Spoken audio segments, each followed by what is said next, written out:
ஓம் தத்புருஷாய வித்மஹே வக்ரதுண்டாய தீமஹி தன்னோ தந்தி பிரசோதயாத். 2026ஆம் ஆண்டு கோச்சாரத்தின்படி கிரகநிலைகள் சரியில்லாத ராசிகள் என்று பார்க்கும்பொழுது முதல் இடத்தில் சிம்ம ராசியும், 2ஆம் இடம் கும்ப ராசியும், 3ஆம் இடம் மீன ராசியும் பெறுகின்றன.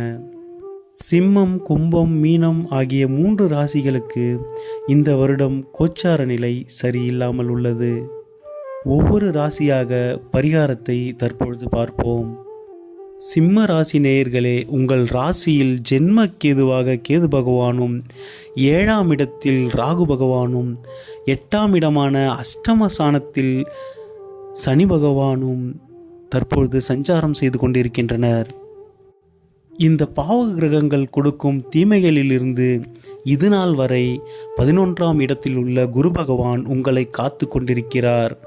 ஆனால் 2026ஆம் ஆண்டு ஜூன் மாதம் 2ஆம் தேதிக்கு பிறகு அவர் உங்களின் 12ஆம் வீடான கடகராசிக்கு பயிற்சியாகி விடுவார்.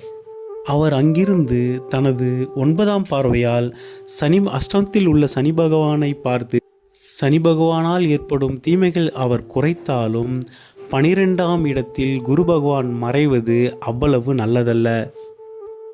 அது மட்டும் இல்லாமல் ஜென்மத்தில் உள்ள கேது பகவான் உங்களின் சிந்தனையில் தெளிவில்லாமல் ஆக்கி கொண்டிருப்பார். தடைகளும் தாமதங்களும் தொடர்ந்து கொண்டே இருக்கும். உங்களின் சுய ஜாதகத்தில் தசாபுத்திகள் சரியில்லா